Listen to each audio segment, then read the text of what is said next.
आदाब नाज़रीन, आप देख रहे हैं गुलिस्तान न्यूज़। अभी तक का उर्दू खबरनामा लेकर मैं आपका मेज़बान गौहर कुछ आपकी खिदमत में हाजिर। तफसीलात से पहले सुर्खियों पर एक नज़र।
और अब पेश खबरों की तफसील। सबसे पहले जम्मू कश्मीर के हवाले से बड़ी खबर। जम्मू कश्मीर अपोजिशन पार्टियों के लीडरान का एक वफद नई दिल्ली पहुंच गया है, जहां वो कौमी और इलाकाई पार्टियों के लीडरों के साथ मुलाकात करेंगे, जबकि इलेक्शन कमीशन से भी वफद की मुलाकात मुतवक्का है। चंद रोज कबल नेशनल कॉन्फ्रेंस के सरपरस्त डॉक्टर फारूक अब्दुल्ला की जम्मू रिहाइशगाह पर अपोजिशन पार्टी के लीडरान का एक इजलास मुनक्कद हुआ, जिसमें फैसला लिया गया है कि वो कौमी इलाकाई पार्टियों के लीडरान से मुलाकात की खातिर अपोजिशन जमातों का एक आला सतही वफद दिल्ली रवाना होगा। और आज जम्मू कश्मीर अपोजिशन पार्टियों का वफद दिल्ली पहुंच गया, जिस दौरान अपोजिशन पार्टियों का यह वफद जम्मू कश्मीर में जल्द अज जल्द असेंबली इंतखाबात के इनेकाद, स्टेटहुड की वापसी, प्रॉपर्टी टैक्स और बेरोजगारी जैसे मसाइल उठाएंगे। आपको बता दें कि जम्मू कश्मीर की अपोजिशन पार्टियां मरकजी हुकूमत से मुतालबा कर रही हैं कि जम्मू कश्मीर में जल्द अज जल्द असेंबली चुनाव का इनेकाद अमल में लाकर स्टेटहुड का दर्जा भी बहाल किया जाए। ये उस इजलास में तय हुआ था जब डॉक्टर फारूक अब्दुल्ला की जम्मू की रिहाइशगाह वाक़ा बठिंडा में एक आला सतही ये जो अपोजिशन पार्टियों का इजलास है वो मुनक्कद हुआ। उसके बाद ये फैसला लिया गया और उस फैसले के मुताबिक आज वफद नई दिल्ली पहुंचा, जहां वो इलेक्शन कमीशन के साथ भी मुलाकात करेगा और इलाकाई और नेशनल जो जमातें हैं उनके लीडरान के साथ भी मुलाकात करेंगे। इस खबर पे तफसीलात के लिए हमारे साथ स्टूडियो में मौजूद है सीनियर न्यूज एडिटर सनम एजाज। सनम, जम्मू कश्मीर की बात करेंगे, असेंबली इंतखाबात और दीगर जितने भी मामला है उस मामला को लेकर आज अपोजिशन जमातों का एक वफद नई दिल्ली पहुंच गया है, जहां वो लीडरान से हिज़्ब इख्तिलाफ के लीडरान से मुलाकात करेंगे, कुछ मसाइल रखेंगे जम्मू कश्मीर के, उसके साथ साथ ही इलेक्शन कमीशन के सामने भी उनकी मुलाकात होगी। देखिए, बिल्कुल ये वफद जो है दोपहर 2 बजे जो है दिल्ली के 1 बजे जो है दिल्ली के प्रेस क्लब में मीडिया के से इंटरेक्ट करेगा। कुछ पॉलिटिकल लीडर्स है उनको बुलाया गया है। जिस तरह गौर आपने अपने नाजरीन को बता ही दिया कि ये मुलाकातों का सिलसिला जो है ये जम्मू से शुरू हुआ था। यूँ कहें तो ये श्रीनगर से शुरू हुआ। फारूक अब्दुल्ला उम्रा करने के बाद जब कश्मीर पहुँचे तो उनको अपने जो वर्कर्स थे, पार्टी लीडर्स थे, उनसे मिले और उन्हें बताया कि इस दौरान क्या कुछ हुआ है कश्मीर में। डिमॉलिशिंग हुई है, प्रॉपर्टी टैक्स हुआ है, बच्चे सड़कों पर हैं, मुलाजिम निकाले जा रहे हैं। तो ये सारे मामलात को लेके जब वो हुआ तो तब पहले ये हुआ कि प्राइम मिनिस्टर या सदर हिंद इन सबको चिट्ठियां लिखी जाए और कश्मीर के हालात उसमें बयान किए जाए। लेकिन उसके फ़ौरन बाद ये भी हुआ कि नहीं, ऑल पार्टीज मीटिंग बुलाई जाए और फ़ौरन फारूक अब्दुल्ला ने फिर चिट्ठियां लिखी और ये चिट्ठियां उन्होंने कश्मीर में पॉलिटिकल पार्टीज़ को लिखी और जम्मू की पॉलिटिकल पार्टीज़ को लिखी। और ये सब लोग जम्मू में फारूक अब्दुल्ला की बठिंडी की रिहाइशगाह पर मिले भी, अगर जो उसमें पीपल्स कॉन्फ्रेंस, अपनी पार्टी और बीजेपी 3 पार्टियों की शमूलियत तो नहीं हो सकी, लेकिन जम्मू कश्मीर की सभी जो जमातें हैं उनने उसमें शिरकत की। अपोजिशन की जमातें उन्हें उसमें शिरकत की और कुल मिला के फैसला यही हुआ कि दिल्ली जाया जाएगा और दिल्ली जाके दिल्ली में जो अपोजिशन के लीडरान हैं, जो सिविल सोसाइटीज़ दिल्ली में हैं या नेशनल लेवल की सिविल सोसाइटीज़ हैं, उन्हें एंगेज किया जाए, उन तक बात पहुंचाई जाए। और उसके साथ साथ जिस तरह बताया गया कि इलेक्शन कमीशन को बताया जाए, उसके पास जाया जाए और इलेक्शन कमीशन को ये बताया जाए कि आपने बताया था कि कश्मीर के हालात का हमें जवाब चाहिए कि कश्मीरी हालात जब ठीक होंगे तो कश्मीर में चुनाव होंगे, कश्मीर में मौसम जब ठीक होगा चुनाव होंगे। मौसम अब ठीक हो चुका है, हालात का खुद वजारत दाखिला बता रही है कि जम्मू कश्मीर में हालात नॉर्मल हैं, तो फिर चुनाव क्यों नहीं। तो ये मामला जो है वो चीफ इलेक्शन कमिश्नर और इलेक्शन कमीशन के दूसरे नुमाइंदों के सामने रखा जाएगा। तो इसी चीज़ को लेके ये जो ऑल पार्टी डेलीगेशन है वो दिल्ली पे पहुंचा है और दिल्ली में फारूक अब्दुल्ला की सरबराही में इजलास जो है जिसमें माफ़ कीजिए ये अपनी पार्टी भी, ये PDP भी है, कांग्रेस भी है, जो जम्मू की जो पैंथर्स पार्टी भी है, आम आदमी पार्टी भी है, कांग्रेस का साफ जाहिर है, कांग्रेस के वकार खुद है और कांग्रेस के शर्मा जी हैं। ये सारी पार्टी जो या शिवसेना। दूसरी तरफ से अगर हम बात करेंगे जम्मू कश्मीर के अंदर कुछ ऐसे जमातें हैं जिनके लीडरान ने न सिर्फ इस इजलास जब जम्मू के अंदर ये मुनक्कद हुआ वहां से दूरी इख्तियार की, उसके साथ साथ ही आज की बात करेंगे जो दिल्ली में अंदर ये वफद पहुंच गया है, इसमें भी उन्होंने कहीं ना कहीं जो है दूरी इख्तियार किया, जिनमें हम बात करेंगे पीपल्स कॉन्फ्रेंस की बात करेंगे, जम्मू कश्मीर अपनी पार्टी की बात करेंगे, या कि गुलाम नबी आज़ाद खुद जो एक सीनियर लीडर हैं, अगर वो इस वफद का हिस्सा होते तो शायद एक बड़ा इम्पैक्ट होता, या महबूबा मुफ्ती आज के इस वफद का हिस्सा होती तो शायद एक बड़ा इम्पैक्ट पड़ जाता इस वफद का। देखिए गौर, एक चीज़ मानना पड़ेगा, जम्मू कश्मीर की सियासत का बवादम निराला है और ये सब लोग मानते हैं, समझते हैं, और सबसे बड़ी वजह वही है कि वहाँ के जो सियासी कद है जिन लोगों का, या सियासी लीडरशिप जो है, पोलिटिकल लीडरशिप जो है, वो सिर्फ अपनी डेढ़ इंच की मस्जिद बनाए हुए हैं। और अक्सर मामलात में जब भी कश्मीर में कुछ भी मामलात हुए तो अगर एक तरफ से किसी लीडर ने एक स्टेटमेंट या एक स्टैंड लिया तो कोई न कोई बीच में से निकल जाता है। वो उसकी वजह होती है, कभी उसके लिए जो पॉलिटिकल पार्टीज हैं उनको कुछ दिल्ली से आशीर्वाद मिल जाता है, कुछ भरोसा मिल जाता है, और आज की डेट में भी यही कुछ देखने को मिल रहा है। अगर आज की डेट में आज़ाद इस पार्टी में, इस ऑल पार्टी डेलीगेशन में होते तो साफ जाहिर है कहीं ना कहीं इस पार्टी का, इस डेलीगेशन का कद बढ़ जाता, लेकिन इसके साथ साथ जम्मू कश्मीर में पॉलिटिकल पार्टीज का भी कद मिल जाता। तो हो सकता है आज़ाद के दिमाग में ये हो कि मैं जाऊंगा दिल्ली में कोई बात हो जाए तो इसका क्रेडिट जो है वो फारूक अब्दुल्ला, नेशनल कॉन्फ्रेंस या दूसरी जमातें ना ले ली। तो इसी तरह पीपल्स कॉन्फ्रेंस, PDP, ये जो अपनी पार्टी है, ये जो लोग हैं इनके भी शायद, पीपल्स कॉन्फ्रेंस और अपनी पार्टी ने तो परसों ही साफ कर दिया था कि उन्हें इल्ज़ाम लगाया था नेशनल कॉन्फ्रेंस पर, PDP पर, जो उनका एक रिवायती इल्ज़ाम है। लेकिन जो गुलाम नबी आज़ाद के इस इजलास में शामिल न होना साफ बयान करता है कि अगर बात कहीं बन जाती तो फिर उसका क्रेडिट कौन ले जाता, यही बहुत बड़ा सवाल था।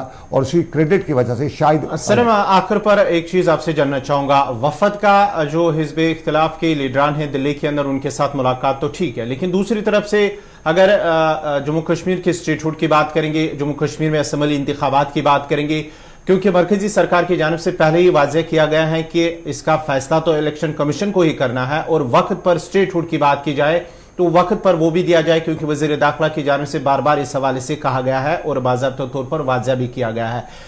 मुलाकात होना वफद का दिल्ली के अंदर, उसके बावजूद भी मरकजी सरकार का जो फैसला होगा वो सिर्फ मरकजी सरकार का ही होगा आखिर पर, जो भी होगा, चाहे असेंबली इंतखाबात की बात करेंगे या स्टेटहुड की बात करेंगे। देखिए गौर, एक चीज़ मानना पड़ेगा, यहाँ सरकार का कोई फैसला नहीं है। इंडिया एक डेमोक्रेटिक कंट्री है, यहाँ पे जमहूरियत है, और जमहूरियत में सरकार के फैसले नहीं होते बल्कि जमहूरी इदारों के होते हैं। और हिंदुस्तान में इदारे जो हैं वो जमहूरियत से पनपे हुए हैं। इलेक्शन कमीशन भी एक इंडिपेंडेंट इदारा है, उसमें सरकार का सिर्फ एक रोल रहता है कि उसके जो खर्चे वगैरह हैं वो सरकार के बजट से आते हैं, अदरवाइज सरकार का उस पर कोई डायरेक्ट कंट्रोल नहीं होता है। और इलेक्शन कमीशन अगर इंडिपेंडेंट रहे, अगर वो इंडिपेंडेंट तरीके से काम करे तो फिर सरकारों के नाखून चने भी चबाने जा सकते हैं, और माजी में हमने बहुत बार ऐसा देखा भी है।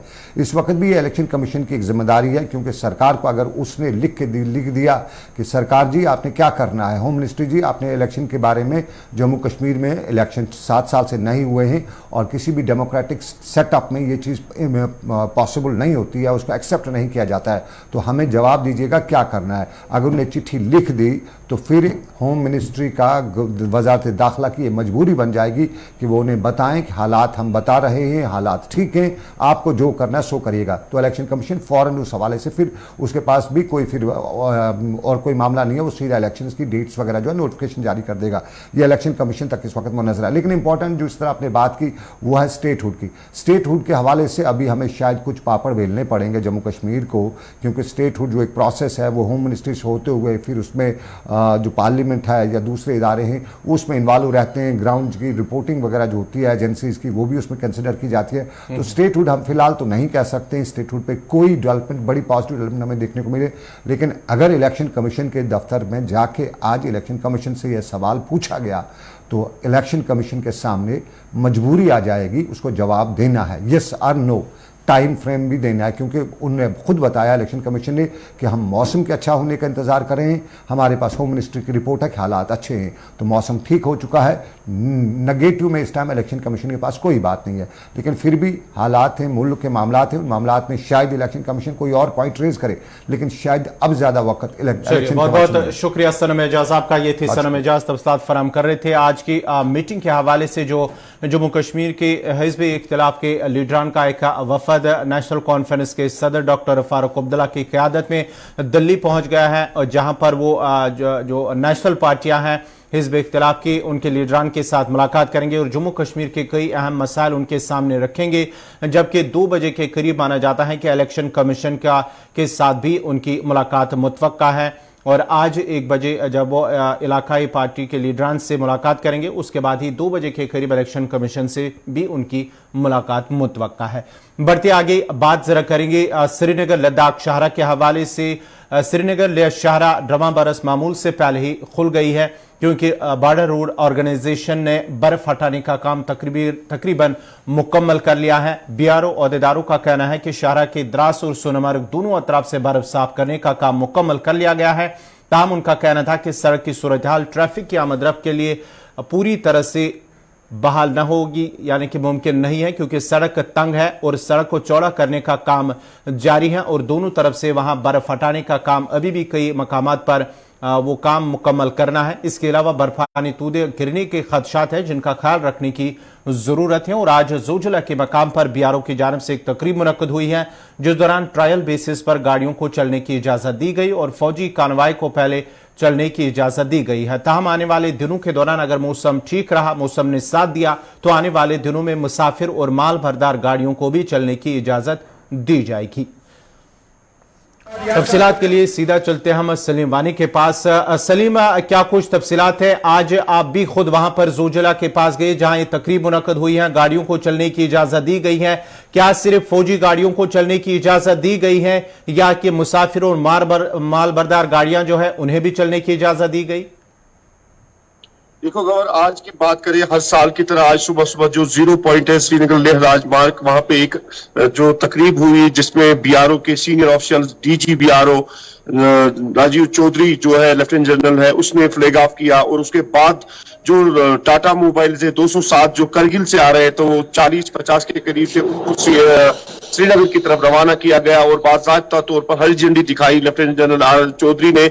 उसके साथ साथ चीफ इंजीनियर दोनों, जो विजय लद्दाख का चीफ इंजीनियर बीकन का और Srinagar Kashmir project Beacon chief engineer brigadier स्केट सिंह, और आर्मी के सीनियर ऑफिशियल्स थे, 3 सेक्टर कमांडर थे, पूरी एडमिनिस्ट्रेशन थी। और आज बाकायदा तौर पर 66 दिन के बाद श्रीनगर लेह राजमार्ग को खोल दिया गया है बीआरओ की तरफ से। सबसे कम टाइम में आज ये रोड खोल दिया गया है। हालांकि इस बार बर्फबारी भी काफी हुई थी, लेकिन बीआरओ की अनथक कोशिशों की वजह से ये रूट खुल गया है। अभी भी किसी जगह पे अवलांच का खतरा है, पूरी तरह से मॉनिटरिंग होगी।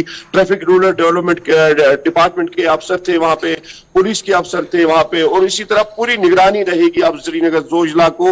और गाड़ियों को अब टाइम से जो रूटीन बेसिस पे रूट मैप दिया जाएगा, उसके बाद ही गाड़ियों को अलाउ किया जाएगा। लेकिन पूरी तरह से मॉनिटरिंग भी होगी, क्योंकि इस बार बर्फ भी काफी ठीक ठाक हुई है। और आज सुबह 8 बजे के करीब, 8:30 के करीब हरी झंडी जो डीजी बीआरओ थे उन्होंने दिखाई। उसके बाद एक प्रेस ब्रीफ में उसने बताया कि इस बार हमारे दोनों साइड से जो बीआरओ के लेबर हो या इंजीनियर हो या कोई भी हो, उन्होंने शाबाशी भी दी, और जिन्होंने अच्छा काम भी किया होगा उनको अवार्ड्स से भी नवाजा उन्होंने। और पूरी तरह से उसने जो अप्रिसिएशन अपने डिपार्टमेंट को दी और पूरी तरह से हौसला अफजाई भी दी, और रोड को आज पूरी तरह से हरी झंडी दिखाई। और आज 66 दिन के बाद श्रीनगर लेह राजमार्ग को खोल दिया गया। सलीम, जरा ये भी बताएगा आखिर पर, अगर मौसम ठीक रहा, क्या आने वाले दिनों में भी मुसाफिर गाड़ियों को चलने की, श्रीनगर से लद्दाख की ओर चलने की इजाजत दी जाएगी?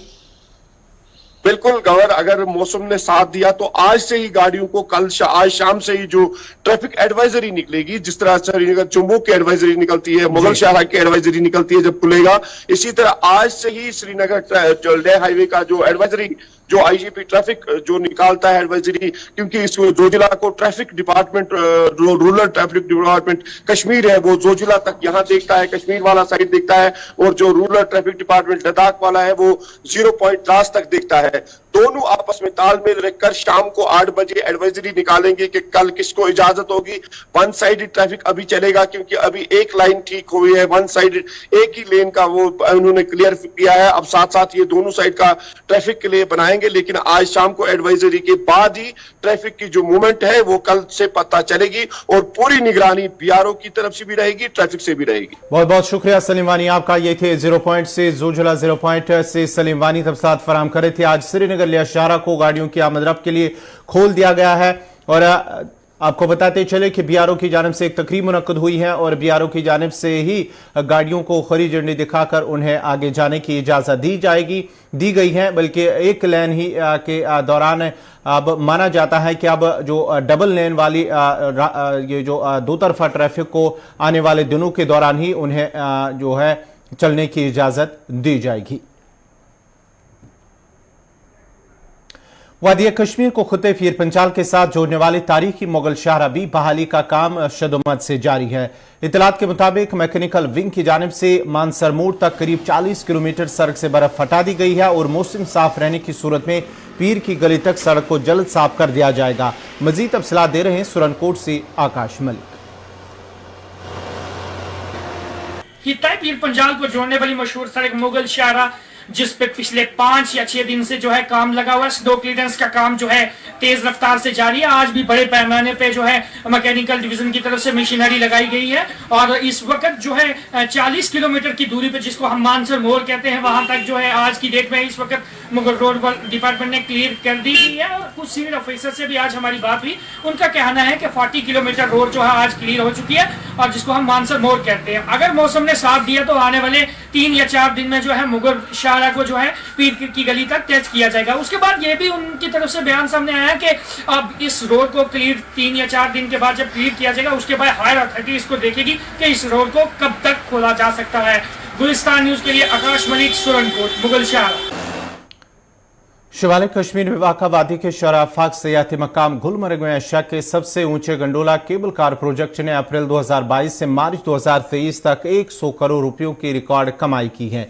गंडोला केबल कार प्रोजेक्ट के मैनेजिंग डायरेक्टर गुलाम जिलानी जरगर ने कहा है कि गुज़श्ता रोज मुल्क के सबसे बड़े प्लेटफार्म पार्लियामेंट से गुलमर्ग गंडोला का नाम एक अच्छी वजह के लिए लिया गया, जो इंतहाई खुश आइंद बात है। आपको बताते कि मरकजी वजीर खजाना निर्मला सीतारमन ने जो 2 रोज कबली पार्लियामेंट में जम्मू कश्मीर के माली साल 2022-23 का माली बजट पेश करने के दौरान कहा कि गुलमर्ग गंडोला ने अप्रैल 2022-23 से मार्च तक 100 करोड़ रुपयों की रिकॉर्ड कमाई की है। डायरेक्टर ने कहा कि एक छोटे कॉरपोरेशन के लिए एक बड़ी कामयाबी है। उन्होंने कहा कि एक साल में 100 करोड़ रुपयों की कमाई करना मामूली बात नहीं है। उनका कहना था कि उन्हें लगता है कि गंडोला की इस बड़ी कामयाबी को मद्देनजर रखते हुए पार्लियामेंट में इसका तज़किरा किया गया है। जब से नए एमडी साहब आए हैं, जिनका मतलब गंडोला का भी चार्ज संभाला हुआ है, गंडोला में भी हमने देखा है पिछले 2 महीने से बहुत इम्प्रूवमेंट हुई है। यहाँ पे वो जो क्यू लगते थे वो भी नहीं लगते हैं, क्योंकि स्लॉट वाइज टूरिस्ट जा रहे हैं, और टूरिस्ट उतने ही आज भी बैठ रहे हैं जितना 2 साल पहले बैठ रहे थे। लेकिन 2 साल पहले क्या है, पूरा लॉन्ग क्यू हिल टॉप को टच करता था या फिर खैबर को टच करता था। आज आपको वो क्यू देखने को नहीं मिल रहा है, बहुत ही अच्छे स्मूथ से चल रहा है, और लोगों का भी रोज़गार बढ़ रहा है धीरे धीरे। लोगों को चाहिए अपने रोज़गार के प्रति वो कॉन्शियस रहें, टूरिस्ट की जो है रेस्पेक्ट करें, और गुलमर्ग को नीट एंड क्लीन रखने की कोशिश करें ताकि टूरिज्म बढ़े। देखिए, टूरिस्ट फ्लो बढ़ गया। कुछ ऐसे फैक्टर्स थे यहाँ पे गुलमर्ग गंडोला में जो लोगों को रिपेल कर रहे थे, जो यहाँ आने नहीं देते थे। उसमें 1-2 चीज़ें थी, जैसे यहाँ पे बहुत बड़ी लाइन लगती थी, जैसे यहाँ पे फैसिलिटीज़ अवेलेबल नहीं थी, कोंगडूर में वॉशरूम्स अवेलेबल नहीं थे, खाने पीने की फैसिलिटी ऊपर से नीचे तक नहीं थी। कुछ फैक्टर्स, कुछ स्टेप्स हमने उठाए, मैन पावर मैनेजमेंट, टेक्नोलॉजी का इस्तेमाल किया, हमने सिविल इंफ्रास्ट्रक्चर यहाँ पे इम्प्रूव कर लिया, जिससे लोगों में और ज़्यादा शौक बढ़ गया गुलमर्ग गंडोला की राइड करने का। उसमें हमने ऑनलाइन टिकटिंग स्टार्ट कर ली, घर बैठे ऑनलाइन टिकटिंग हो रहा है, कैश की कोई परेशानी नहीं, लाइन में आना नहीं। उसके बाद हमने टाइम स्लॉट सिस्टम इंट्रोड्यूस किया। उसमें जब भी आप टिकट बुक करेंगे तो आपको एक टाइम स्लॉट मिल जाएगा, तो लाइन ख़त्म हो गई उससे। कोंगडोरी में हमने पब्लिक वॉशरूम 20 कंपोनेंट वॉशरूम जो है कंपार्टमेंट वॉशरूम हमने बनाया, मेल्स के लिए अलग, फीमेल्स के लिए अलग, स्पेशली एबल्ड लोगों के लिए अलग। हमने food points, world class food point हमारा भी कोंगडोरी में चल रहा है, उसका इनेकाद किया। हमने अफरोट में भी फूड पॉइंट खोल दिया है, पहली बार गंडोला की हिस्ट्री में। तो हमने मैन पावर मैनेजमेंट भी ऐसा किया, हमने प्राइवेट सिक्योरिटी एस्टेब्लिश कर ली, यहाँ पे डिप्लॉय कर ली, लोगों की सहायता के लिए, लोगों की असिस्टेंस के लिए। हमने जो कॉरपोरेट हेडक्वार्टर में हमारा सबसे अच्छा स्टाफ था, जो हाईली एजुकेटेड स्टाफ था, जो बेहतरीन स्टाफ था, उनको हमने वहाँ से शिफ्ट करके यहाँ पे कोशिश कर ली लगाने की। लोगों को असिस्टेंस हो गई, सयाहों को असिस्टेंस हो गई। उससे इफेक्ट ये हो गया कि ज़्यादा से ज़्यादा लोग जो है वो यहाँ पे इंटरेस्टेड हो गए गंडोला राइड में। तो यही एक फैक्टर था कि यहाँ का फुटफॉल जो है वो बढ़ गया, यहाँ के विजिटर्स बढ़ गए। अहद मोगलिया में शहनशाहों या बादशाहों के दीनी उलमाए फ़न या कारनामों का एक सबूत वस्ती कश्मीर के ज़िला गांदरबल के बीहामा और मलशाही बाग इलाकों के दरमियान बनी कदीम मस्जिद है। ताहम वस्ती ज़िला गांदरबल खूबसूरत देहात बीहामा और मलशाही बाग के दरमियान वाक़ा 17वीं सदी की मोगलिया सल्तनत में बनी मस्जिद जम्मू कश्मीर वक्फ बोर्ड के हुकाम की बेहसी की वजह से खस्ता हाली का शिकार है। मकामी लोग बताते हैं कि मुगल बादशाह शाहजहां के बड़े बेटे और वारिस दारुशुको ने यह मस्जिद बनवाई थी, जिसने इसे अपने रूहानी आका और बुजुर्ग मल्ला शाह बदखशी के लिए तामीर कराई थी। ताहम न ही जम्मू कश्मीर वक्फ बोर्ड और न ही महकमा आसार कदीमा ने सर्वे कराने के अलावा इस मस्जिद की दोबारा तामीर या तज़नीन व आराइश के लिए संजीदगी से कोई काम किया है, जिस पर मकामी आबादी बरहम और उनके मुताबिक कीमती असासा रफ्ता रफ्ता इंतजामी की बेहिसी के सबब ख़त्म होता चला जा रहा है।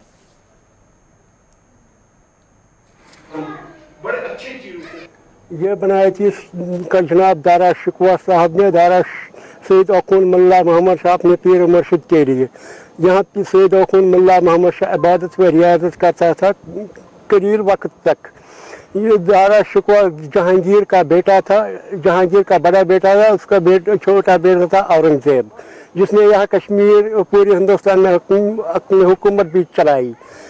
यह मस्जिद बहुत पुरानी है, करीबन 650 साल पहले की बात है जब इसने ये मस्जिद बनाई। ये 3 नमूने हैं कश्मीर में, एक तो यह गांदरबल में मलशाही बाग के मुकाम पर, दूसरा परी महल जो श्रीनगर में है, और तीसरा मुजम पातशाह सुल्तान आरिफीन के आस्थानी आर्य के सामने जो पुरानी खंडर की शक्ल में इस वक्त मौजूद है। इन तीनों चीज़ों के ऊपर किसी ने ध्यान नहीं दिया। पिछले बार यहाँ आर्कोलॉजिकल डिपार्टमेंट के हाकिम भी आए और इसके ऊपर करीबन 7.5 करोड़ रुपए का प्रोजेक्ट रिपोर्ट भी तैयार किया और कमिश्नर सेक्रेटरी जनाब सरमद हफीज के पास भेज दिया। उसने भी उसको अप्रूव किया, लेकिन आज तक इसके ऊपर कोई पेशरफ्त नहीं हुई। हमारी यही डिमांड है कि इसके ऊपर नई सिरे से तवज्जो दी जाए। हम यहाँ के हाई डिस्ट्रिक्ट एडमिनिस्ट्रेशन जनाब डिप्टी कमिश्नर गांदरबल और आर्कोलॉजिकल डिपार्टमेंट के डायरेक्टर और इसके अलावा टूरिज्म के डायरेक्टर भी को भी अपील करते हैं ये पूरी इस जगह को भी मरम्मत की जाए और ये दिलफरेब जगह जहाँ पूरे जम्मू कश्मीर में कहीं नहीं मिलेगी। लोगों का हमारे यहाँ जो बुजुर्ग बैठे हैं वो कह रहे हैं कि ये मस्जिद 600 साल पुरानी है। हमने इस बारे में पढ़ा भी नहीं है, लेकिन है ये मस्जिद एक्चुअली। तो हम ये चाहते थे कि ये मस्जिद अभी अच्छे से और इसकी मरम्मत हो जाए ताकि यहाँ पर ये टूरिस्ट प्लेस भी बन सकती है। यहाँ की जो गांदरबल में ये फर्स्ट ऐसी मस्जिद है जो अब तक थी मरम्मत नहीं हुई इसकी। मलशाही बाग गांदरबल में 600 साल पुरानी मस्जिद है। मस्जिद शरीफ सईद अखून शाह मस्जिद शरीफ जो 650 साल पुरानी है। दारा शिकवा जो औरंगजेब का बेटा था उसने ये मस्जिद शरीफ तामीर की है और इस मस्जिद शरीफ की तरफ आज तक किसी ने ध्यान नहीं दिया है। आज तक बड़े अवंतीपुरा पुलिस ने सिविक एक्शन प्रोग्राम के तहत लडियार त्राल में एक वॉलीबॉल टूर्नामेंट मुनक्किद किया था, जो कल इख्तिताम पजीर हुआ। टूर्नामेंट में 8 टीमों ने शिरकत की थी। फाइनल का मुकाबला त्राल विवियर वेरियर्स और डारसुरा की टीमों के दरमियान खेला गया है, जो कि त्राल वेरियर्स ने जीत लिया है। फाइनल के इख्तिताम पर इनामी तकरीब मुनक्कद हुई, जिसमें SSP Awantipora Ejaz Ahmad Zargar, CO 180 battalion Harish Vardhan और आम लोगों की एक बड़ी तादाद ने भी शिरकत की थी। एसएसपी अवंतीपुरा ने खिलाड़ियों पर जोर दिया कि वो अपनी सलाहियतों को निखारने के लिए खेल मुकाबलों में हिस्सा लेता रहे।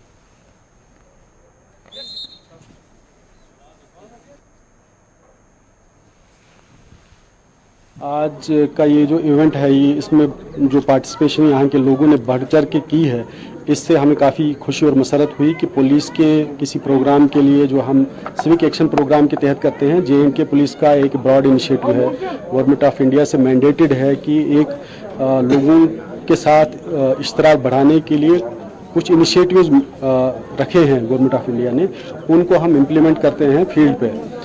तो उसी के तहत लोगों का इतनी तादाद में पार्टिसिपेशन करना और वॉलीबॉल में इतना जोशो खरोश दिखाना हम कम्प्लीमेंट करते हैं यहाँ के यूथ को, यहाँ के लोगों को। इसका हमारा मकसद ये भी है कि लोग जो हैं, यहाँ के यूथ जो है सोशल लेवल से और जो मिसगिविंग्स हैं यहाँ की सोसाइटी में, जो कुछ तबके में हैं, उनसे दूर रहें। नाज़रीन, इसी के साथ ही उर्दू खबरनामा इख्तिताम पज़ीर हुआ चाहता है। अपने मेज़बान गौहर कुछे को इजाज़त दीजिए। अल्लाह हाफ़िज़।